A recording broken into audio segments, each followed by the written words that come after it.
Yay, it's Monday, which means I get to speak to you wonderful people. I, Kevin, get to speak to you, the listener, about ghosts in your ear holes. So many pauses there. I don't know what was right nor what was wrong. Anyway, we've got a great show lined up for you today. I mean, I don't know whether we do, but that's what you say. It might be shite. I hope it's not. But yeah, we're going to do a nice review about a film that we watched recently. Then, of course, we've got your true paranormal experiences. And then we go and visit Becca in Reddit Corner, where she doesn't have necessarily a ghost story today. It's more of a cryptid.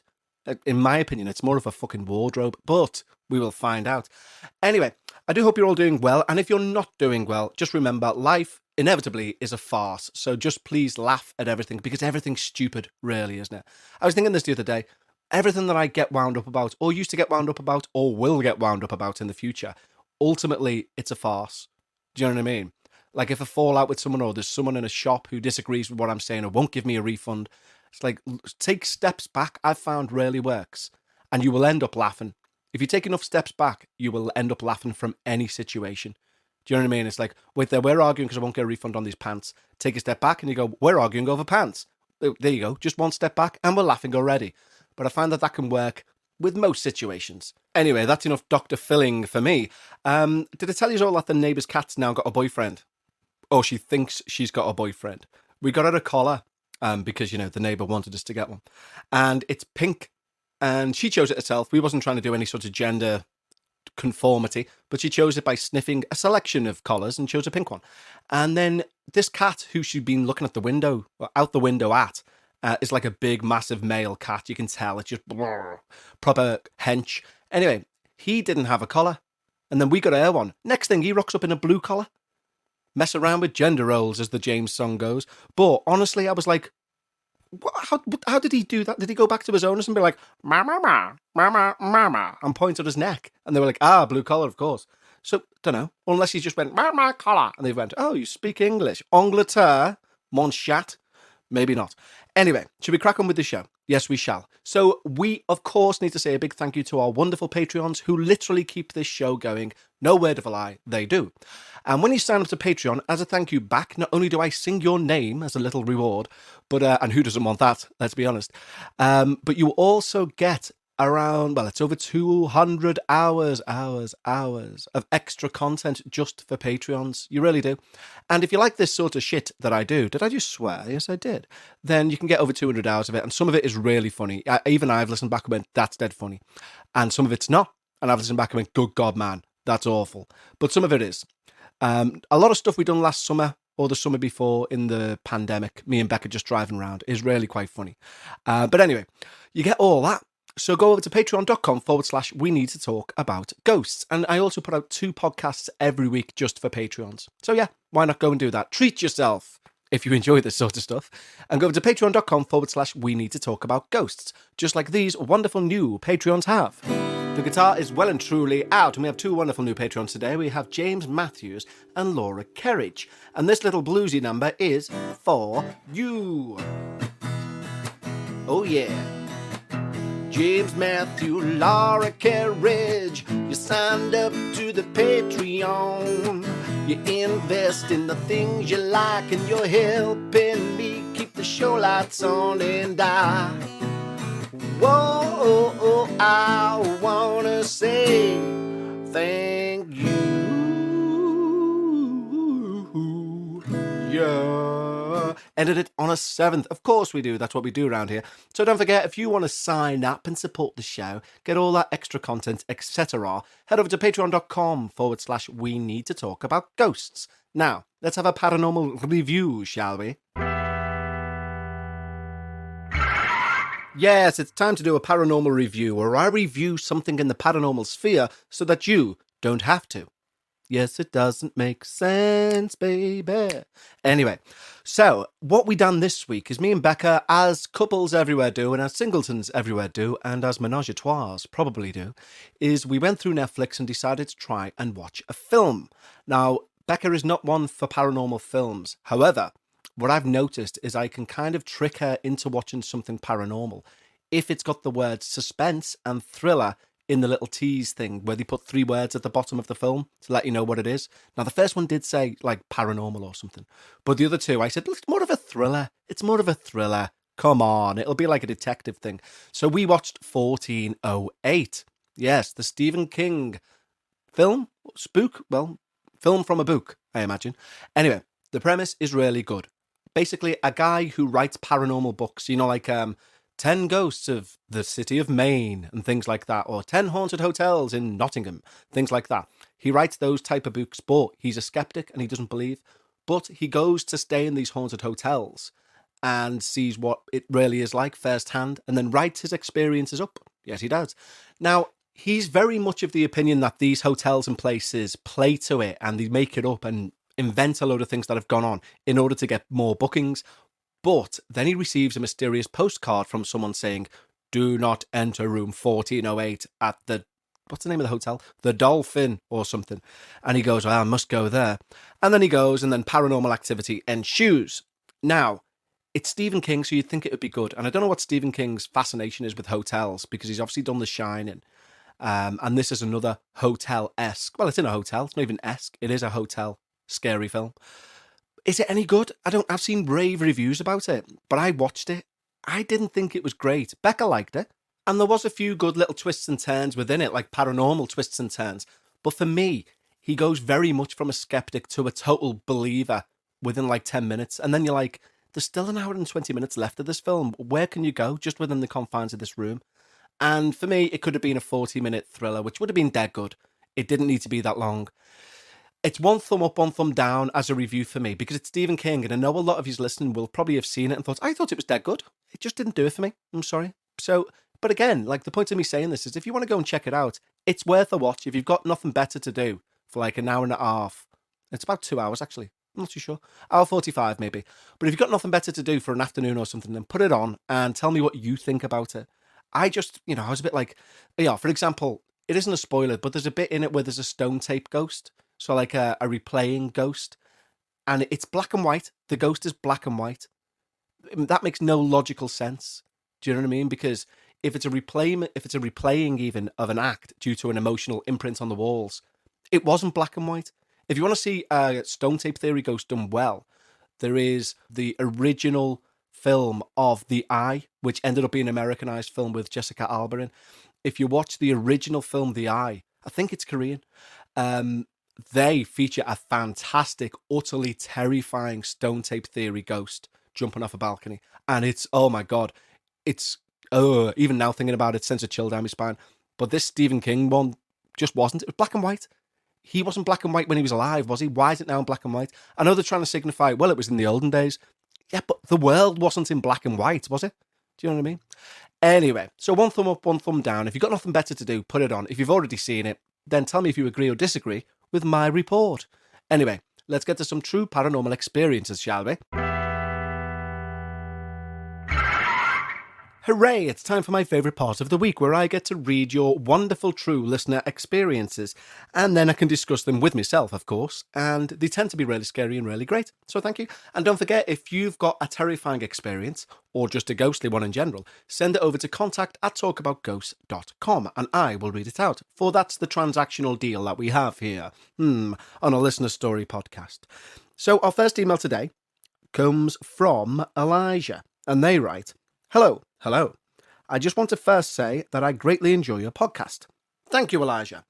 Then he appears to jump right into a story, so that's what we'll do. This is Elijah's story.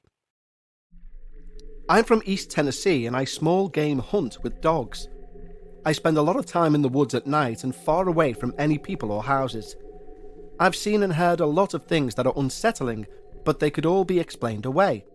Bobcats screaming, coyotes howling, even owls flying in for a closer look. The night I'm talking about now was different. There's a spot I hunt regularly that has a spot within it that's about 600 foot square. It's down between two ridge tops in a little valley with a creek in it. The dogs have always acted odd in this spot, like something was wrong with them. They won't go hunt or even leave my side. Well, one night, they spent a lot of time in one particular spot in this area, and after about 30 minutes they finally left. They raced up ahead at something which had caught their attention. On my way to them, I decided to check out what they were looking at, so I walked to the spot that they spent so much time at. I got there, looked up in the direction of the dogs, and about 15 to 20 feet in front of me was a ball of light about the size of a soccer ball. It moved left to right about 20 feet and then disappeared. I've had a feeling of being watched in that particular area every time I've been there, but this time it was different. I was absolutely certain something was there with me that wasn't supposed to be. So I go to the dogs, and when I get to them, they both turned and looked at me with sort of a blank stare, and then started barking at me. I went home afterwards, but have been back many times since then, and the same feeling of something being with me is still there. It was a really windy night, so I don't know if it was something maybe protecting, as if it knew that a limb of a tree would blow out and hit me or what. It was also the first night I wore a necklace that contained my nephew's ashes, so maybe it was that. Now, to explain the ball of light further, it wasn't projecting light like a light bulb or a flashlight. It was just a ball of floating, almost solid light. It didn't cast a shadow or anything either, and it's hard to explain it, but it felt like it was there with me and wanted to let me know it. Really interesting email there, Elijah. I've no idea what that could be. I mean, it could be ball lightning. You know, you'll have seen some videos recently. I say you will have seen, but if you're like me and you go randomly Googling and YouTubing paranormal things of late, you will no doubt have seen the video of what appears to be ball lightning moving across a railway track really slowly, like a blue sparkly ball. But then again, you don't describe it like that. You describe it like a solid orb of light. So I've no idea. What I do like, though, Elijah, is how you're thinking of alternative suggestions about what it might be, where you say you've got your nephew's ashes around your neck as well. Could it have been that? We just don't know. But it sounds jolly spooky, my friend, so if you encounter anything else in there, then do drop us an email and let us know. Our next email comes in from Abby, and she writes, "Hey, Kev. Hey. Becca. Hi. And hi, Becca. And the neighbour's cat. Meow. Hope you're doing well and your new home is treating you well." Thank you, Abby. Thank you very much. And yes, it is. Feel free to say my name. Oh, well, there we go. And the locations I mention in my short stories. I apologise in advance if what I've written doesn't make a word of sense. Writing isn't my strong point. I've just finished listening to this week's Patreon episode of Dark Bites.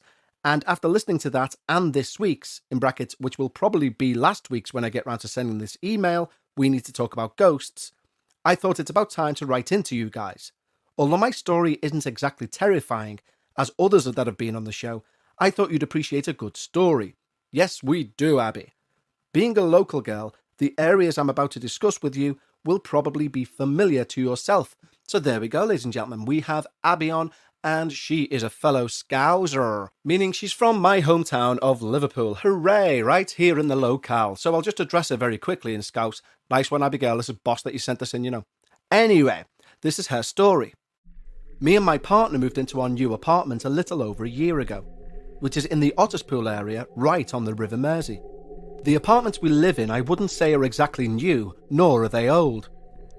The first year we lived here, I have noticed a few happenings that I can't really explain, and I don't think I can just brush it off as just one of those things any longer. Just over a week ago, I was awoken to the sound of a man's voice saying hello down my ear. A clear hello in a voice that I was not familiar with. That night my partner was out with friends after I think another successful win for Liverpool FC. So it was just me and my miniature Pomeranian fur baby named Bear in the apartment that night. Not exactly the best guard dog, I know, right? So, safe to say, after hearing a stranger's voice down my ear, I was ready to go all apeshit on what I thought was an intruder. Let me just say, I don't know where this Dutch courage came from, but growing up in the Walton area of Liverpool, and a house full of brothers, I was ready to go all Rambo on their ass. But, as I expected, there was no one in the room. I was just left with an unsettling feeling as if I was being watched, as if someone else was in the room with me. I know some may say, "Oh, you were just dreaming," but I know I wasn't. A few weeks earlier, the same thing happened to my partner. He'd been woken to the sound of someone saying hello. Could this be a coincidence? I really don't think it was, as I know from my encounter that whatever it was, I was 100% awake. Fast forward a couple of days later, I had fallen asleep on the sofa. A bad habit of mine, falling asleep on the sofa instead of dragging my lazy arse to bed. But around 3 a.m, I had woken up to go to the toilet, and as my eyes adjusted to the dark, there, standing a few feet away from me, I could make out a black cloud-like shadow in my living room. Again, I know you could just say, oh, you were probably just dreaming, but I bet my life on the fact I wasn't. I don't know exactly what it was that I was looking at. A part of me felt it was human, but I couldn't make out any features. I know that sounds weird, but I know I have seen this sort of shadow person before, but that's another story for another time. But, am I crazy to say this shadow somehow felt familiar? I know a lot of people could find this experience unsettling, but I didn't feel any kind of threat in that moment. The only actual thing going through my mind was, what the actual fuck? This encounter only lasted for around 10 seconds, but I was fully awake whilst this happened. Again, the reason I'd woken up was to go to the toilet, and then I was greeted with this black shadow-like person. As I said previously, a lot of happenings have gone on in the flat since we moved in, and myself and my partner just convinced ourselves that it all was just one of those things. About 2 months ago again, I once more fell asleep on the sofa. I managed to fall asleep on the sofa, and when I woke up around 4 a.m, I noticed broken glass all over my living room floor. As I turned on the light, I seen the mess of a broken frame scattered along the floor. The vinyl cover of Abbey Road, which was securely nailed to the wall, had fallen from some height, and along with that it took my plant pot and candle holder, all made of glass. I know things falling off the wall could be rational and may not be exactly scary, but the strange thing is that myself, my partner, and my dog all didn't wake to the crashing sound of glass that night. That's weird, right? My dog can wake to the sound of a pin dropping, so how can he not wake to that sound? Am I crazy for thinking something paranormal happened in my living room, or was it just one of those things? Maybe that ghost just didn't like the Beatles. I'm also noticing things disappearing and then suddenly turning up in random places. An example is a present that I've bought for my boyfriend for his upcoming birthday, which was well and truly hidden in my desk drawers, and then turned up on top of my work desk for my boyfriend to see. The same day, he said, you could have at least hid my GTA game, which was his present, away so I couldn't see it, whilst laughing. To my confusion, I said, what are you on about? Have you been rooting through my desk, eh? And he told me he's seen it on top of my desk where it wasn't before. As I've been writing this, I've just remembered another strange thing, so I apologise if my stories are all over the place. A few weeks back, I felt like someone had hit me on my head whilst I was trying to sleep. I turned to my partner, who I could see was snoring away. So to my confusion, I launched the blanket over my head so whatever it was couldn't do it again. If there is ghostly activity going on in my home, I don't exactly feel scared. I'd say I'm more curious than anything. I'd love to hear your thoughts on my events. I know this isn't exactly scary stuff I've written, but if it does make it to the podcast, I'll be thrilled. I have a few chilling stories from my 10 years working in a very well-known hotel in Liverpool. Ooh, some may say one of the most haunted hotels in the country. I'm going to say Adelphi. A hotel that I know you and Becca have stayed in one Halloween night. It is the Adelphi. You know what you need to do, Abby? You need to get these stories about the Adelphi over to me post-haste. Yes. Can I just say one of the stories you've spoken about in the past still haunts me to this day? And that's the story of the sad man. So please don't tell me it's him haunting my home, otherwise I'll have to move. No, I think you're okay. I don't think it's him. Or is it? No, I don't think so. I'm currently re-listening to all your old Dark Paranormal episodes whilst it's on a season break, and I'm counting down the days till season 7 begins. Keep up the brilliant work, Kev. Take care, Abby. Why, thank you, Abby. I like it when we get a listener to both shows, because it means they kind of get it. Do you know what I mean? They understand I can be this person, hello, and I can be this person who tells you nothing but straight-laced ghost stories. So yeah, thank you, Abby, for getting in touch. What is haunting your little apartment then? I do not know. But Otter's Pool, for those who don't know the area, is very ancient in itself. Not necessarily the apartment that you're in, but, for example, it's right on the front of the River Mersey. And if you look right across the River Mersey, you'll see the Wirral. Now, interestingly, in the days of King John, who founded Liverpool in like 1600 odd, there was a monastery over on the Wirral, And they used to wait, the monks there used to wait until there was a low tide, and they would walk across the sand of the Mersey to get to Liverpool. It wasn't Liverpool at the time. And they would come up at Otterspool and go and give a mass to King John. And so the area is ancient, like, so it could literally be anything that's in that apartment. Or it could be just one of those things. No, I do think you have a demon. I'm only joking, it's not a demon, but maybe you do have a ghost. Who knows? Keep us updated, Abby. Anyway, it's that time in proceedings where we like to head over to that dark corner where Becca sits. I should really buy her a light bulb. We are using the new handheld device today, so we're going to see exactly how that transpires. And yeah, let's go over to Becca's Reddit corner. Ladies and gentlemen, now it is time for Paranormal Reddit Corner with Becca. Well, Becca, thank you for letting us back into your lovely Reddit corner. You are welcome. We have a new handheld recording device. It's bigger than the last, isn't it? It is, yeah. It looks very fancy. Is it good? I don't know. We'll find out because Okay. this is the first proper time I'm using it. But It's got. Am I right in saying the other one didn't have the mics like pointing at the person speaking? correct. And also, you can move those mics. Oh, okay, so that might cut down on background noise. That might. It might cut down on if background if we noise. took it out. Yeah. Well, I've got a hood for it as well, like a little fairy hood. Or to keep it warm. Or? No, to keep it warm, obviously.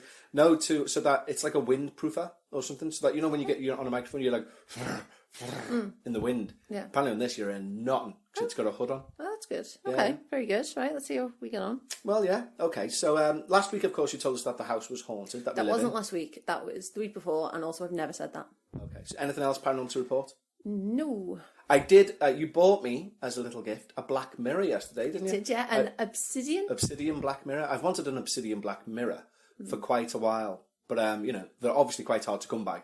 Yeah. But we and went you to a don't little. scribe in it. You scry. Scry in it. Yeah, Yeah. scry me a river. Yes. They're hard to come by because we're selling occult scrying mirrors these days. But then we found a little witchery shop in Sefton Park, didn't we? Yeah, as we were walking past, it was literally called like the Witch's something, wasn't it? Yeah, like Witch's Lair or something like Yeah, and he said, "Do you want to go in the Witch's Lair?" And you were like, "Of course, I want to go in the Witch's Lair." that. Do you know me at all? So he does, and I got a ring as well. You got a nice ring, yeah? Yeah. And last night it was boiling hot in this house. It was warm, but I'd opened one of the windows. I know, but we didn't have any heating on either. And I think it was warm because we brought an occult item in. And sometimes temperatures go Well, you up. could have bought this years ago when we were in the flat, freezing know. away throughout winter. Yeah, that's a very good point. Okay, so anyway, this is a story I found on Reddit. Now, it's not necessarily... It is paranormal. Right. Not necessarily ghostly, though, but take it away. Well, that's fine, isn't it? Yeah. Okay. Welcome to Reddit Corner with Becca. This story is entitled Encounter with a Kushtaka in Southeast Alaska. Let's begin. This is by Wilder Guide. Wilder Guide. And Mr. and Mrs. Wilder Guide must be brimming with pride. It was nice, little rhyme. It was, wasn't it?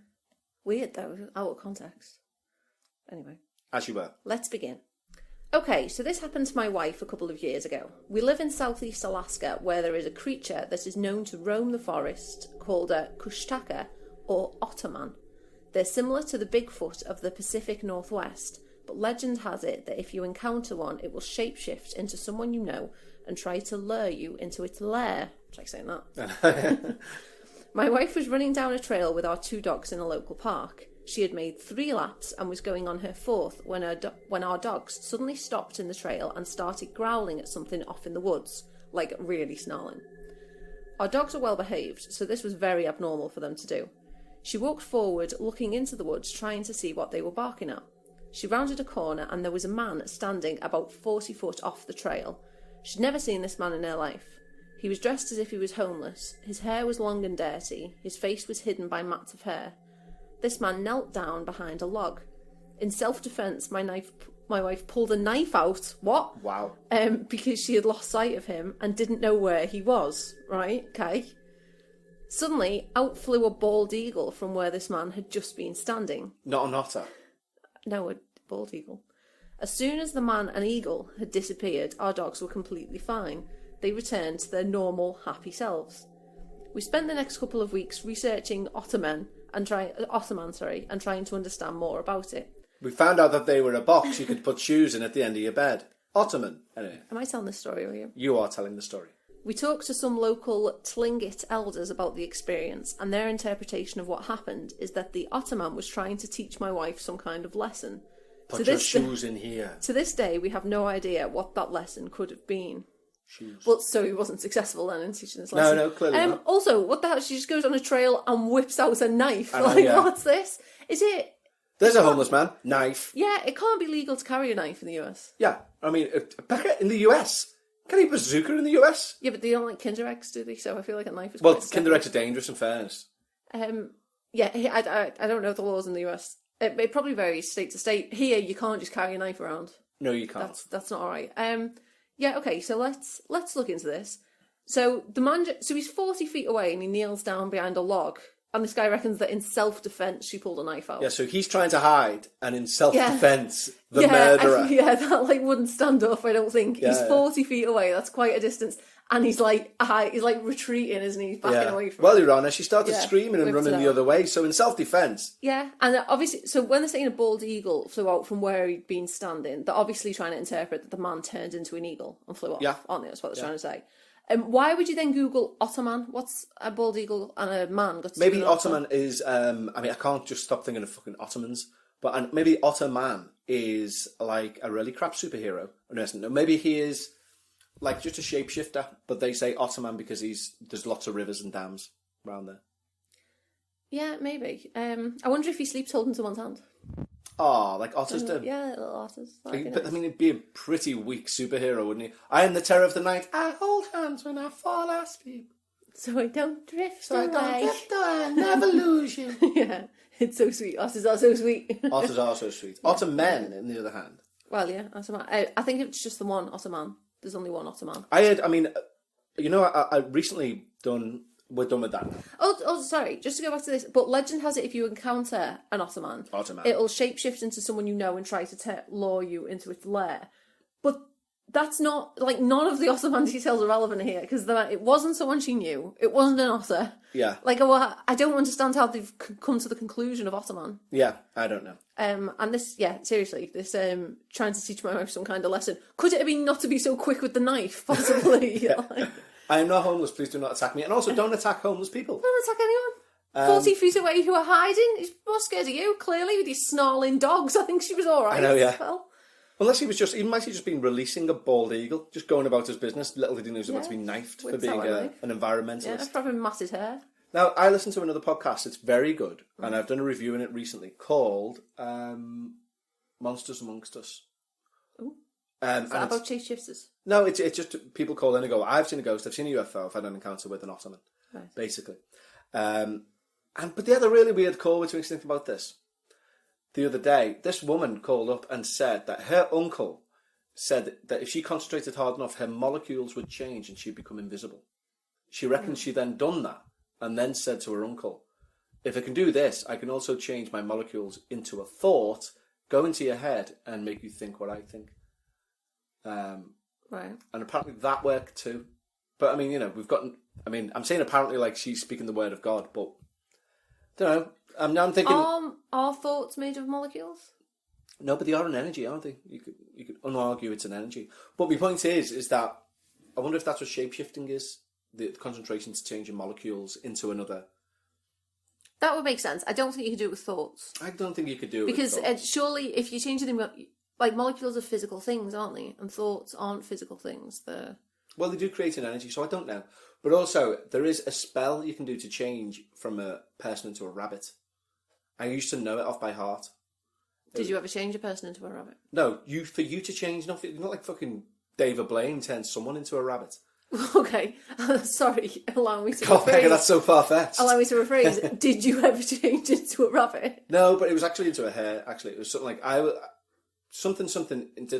go into a herd and I will go in the devil's name until something come again. It's a really old spell, allegedly. I mean, it could be a trap because if you say the spell and change into a rabbit, but then rabbits can't speak, so you can't say the spell to go back into being a person. No, there's a rabbit version as well, which is. Well, you would have to have rabies to make that noise as a rabbit. rabbit. Also, I don't know. I don't think there is a rabbit spell. Anyway. No. Well, thank you, Becca. This has, as ever, been informative. We've learnt about an Otterman, not an Ottoman. Not an eagle man. Not an eagle man. And thankfully, still an alive man. Yeah. Fearing for her life as well. You know what I mean? Yeah, in self-defence. She wasn't under attack. She was No. in no way under attack. Yeah, that's just bananas. Okay then. Thanks, Becca. I know why you've got bananas in your head. Why have I got bananas in my head?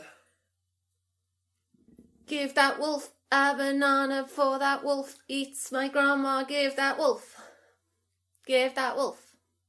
Before that wolf You eats took my something, grandma. you ate a Give mushroom. that wolf a banana. Give that wolf. And that was Norway's Eurovision entry. Yeah, it wasn't always Eurovision entry, but You're like pretending you don't know what it is as if you don't know every word too. yeah, whatever. But no, we'll do a Eurovision special on Patreon maybe, but not for here. Thank you, Becca. You're the one who brought up bananas. Don't bring up bananas if you don't want me to. I can bring up a banana. If I want. burst into Norway's wolf Sort banana of a song. weird threat combination is that. He mentioned a banana, so he had to do a 5-minute ballad about grandmas and bananas and wolves. It wasn't a ballad. The ballads were boring. It was a great song. Anyway, we're moving on. All right. Thank you for letting us into your corner. Thank you for trying to hijack it into Eurovision chat. You're welcome. And yes, You're welcome. Thank you for visiting Reddit Corner with Becca. lovely. Thanks. Bye. Goodbye.